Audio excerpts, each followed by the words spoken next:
स्वयं रहेंगे। तो मेरा ये आशा भी है। बहुत बहुत धन्यवाद। मैं माननीय मंत्री जी से कहना चाहूंगा कि वो आप आदरणीय मुख्यमंत्री जी,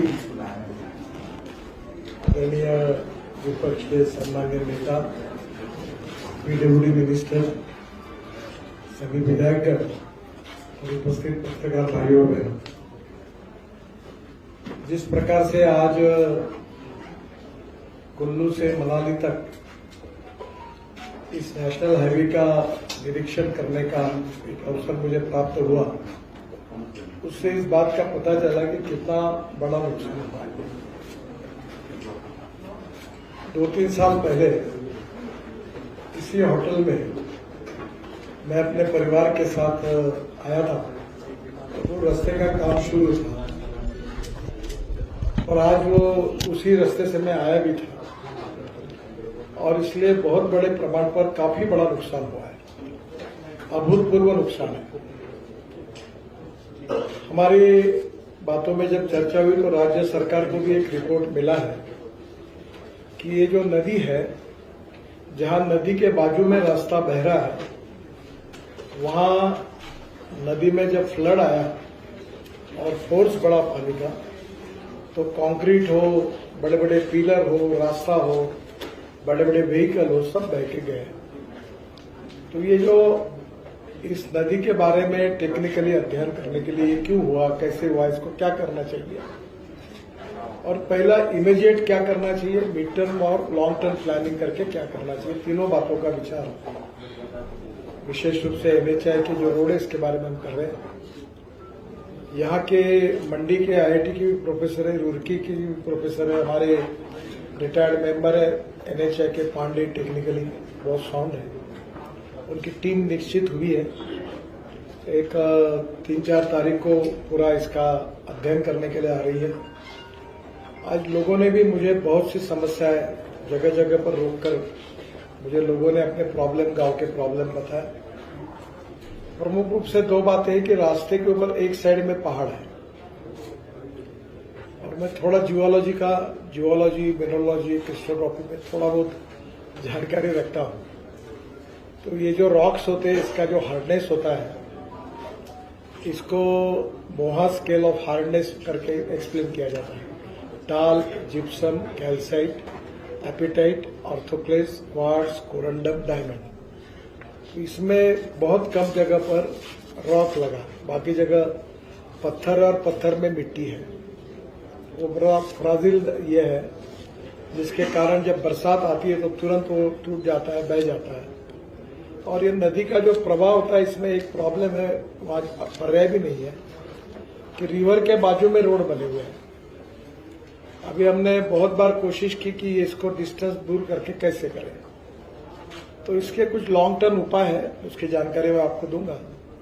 और विशेष रूप से आज मैंने एक सुझाव आदरणीय मुख्यमंत्री जी को दिया है कि उनको भी एक रिपोर्ट मिला है कि नदी का जो पात्र है वो अगर सीधा हो जाएगा स्ट्रेट, तो नुकसान नहीं होगा। दूसरा, मैंने उनको कहा कि नदी में जो पत्थर है, बाकी बातें हैं, स्लिंट है, इसके कारण नदी और ऊपर आती जा रही है और जिसके कारण पानी बाहर भाग जाता है, तो फिर गांव को उद्ध्वस्त करता है।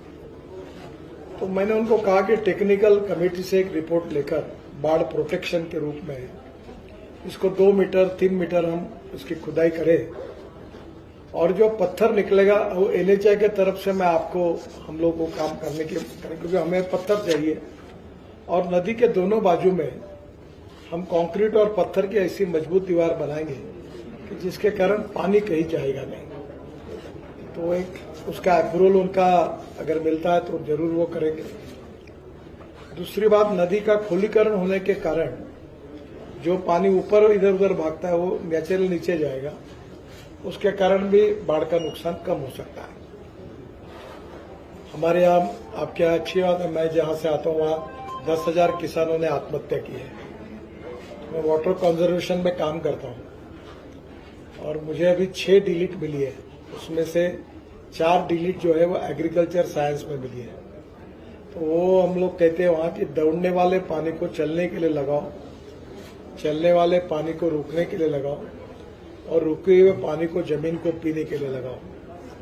गांव का पानी गांव में, खेत का पानी खेत में, घर का पानी घर में, क्योंकि हमारे यहाँ 450 फीट नीचे जाने के बाद पानी मिलता है। यहाँ ऐसी स्थिति नहीं है।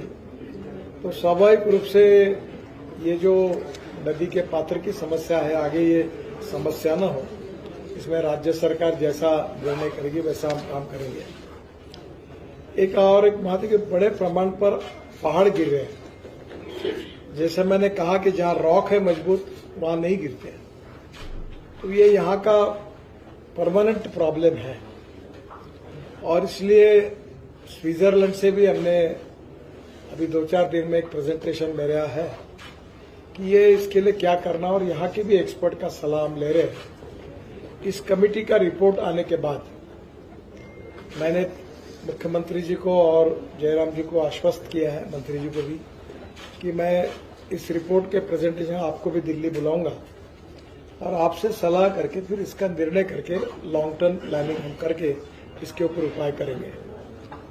मुझे अंदाज से मालूम नहीं, पर अंदाज से इसके ऊपर 8-9 हजार करोड़ हमने खर्चा किए थे रोड पर। जो ये रोड काफी उध्वस्त हुआ है। तो पहली बात तो हमने हमारे कॉन्ट्रैक्टर को मोबिलाइज किया है और काम की शुरुआत कर रही है। इसके लिए फिर से 2000, 3000, 4000 जो भी लगेगा वो पर पूरा इस बात की चिंता करेंगे कि भविष्य में ऐसा आने के बाद ये नहीं होना चाहिए। इसको ध्यान में लेकर नया डीपीआर बनाकर इसके बारे में तुरंत काम करने का हमने निर्णय किया है और वैसा आदेश दे ही दिया है। इसके साथ साथ नेशनल हाईवे को जहां नुकसान हुआ है वहां जो अनेक गांवों से जोड़े जाते हैं और अभी एप्पल का सीजन है, तो गांव से एप्पल को लेके जाने में बहुत दिक्कतें हैं। तो मैंने हमारे अधिकारियों को आज एनएचआई वालों को सूचना दी है कि जहां जहां एनएचआई के 4 लेन रोड है उसके बाजू में जहां जहां ऐसे गांव है 1 किलोमीटर तक, वहां का जो ब्रिज डैमेज हुआ होगा, रोड डैमेज हुआ होगा, उसको हम रीइंस्टेट करेंगे और उसको फिर से ठीक करके उसको चालू कर देंगे। इसके लिए जो भी पैसा लगेगा वो एनएचआई खर्चा करेगा और स्टेट हाईवे के पुल और रोड हम 1 किलोमीटर तक जो जुड़ने वाले एनएचआई के 4 लेन रोड को उसको सुधार देंगे। दूसरी इम्पोर्टेंट चीज है कि जो एनएचआई का पीडब्ल्यूडी डिवीजन है जिसके साथ हमारे हाईवे और जहां नुकसान हुआ है, उसके लिए मुझे हमारे चीफ इंजीनियर और मुख्यमंत्री जी ने कहा है कि वहां उनको 220 करोड़ रुपए रिपेयर के लिए चाहिए। उसमें मुख्यमंत्री जी का कहना है कि 80 करोड़ आप उनको तुरंत दो। तो मैंने उनको कहा कि मैं दिल्ली जाकर तुरंत ये पैसे आपको मिलने की व्यवस्था करता हूं। वैसे अभी एक 15 दिन पहले ही जो सीआरएफ का यूटिलाइजेशन था उसके शायद 130 करोड़ रुपए हमने 10-12 दिन में सरकार को दिए हैं। इसके अलावा मैंने उनको ये भी आज घोषणा में कर रहा हूं कि इसके साथ साथ ये जो सीआरएफ का फंड है उसमें और जो सेतु भारतम का फंड है, ये दोनों को पकड़कर मैं उनको और 350 करोड़ रुपए इस एड के अंदर उनको देने की व्यवस्था करूंगा ताकि वो स्टेट के कहीं भी गांव के अंदर, स्टेट के अंदर जो जो रिपेयर के काम है वो तुरंत कर सकेंगे। इसके साथ एक आज मैंने उनको उनके कहने पर ranges to Bagchal in Hamirpur district Rangas, ये 15 किलोमीटर का रोड 50 करोड़ का ये मंजूर किया है।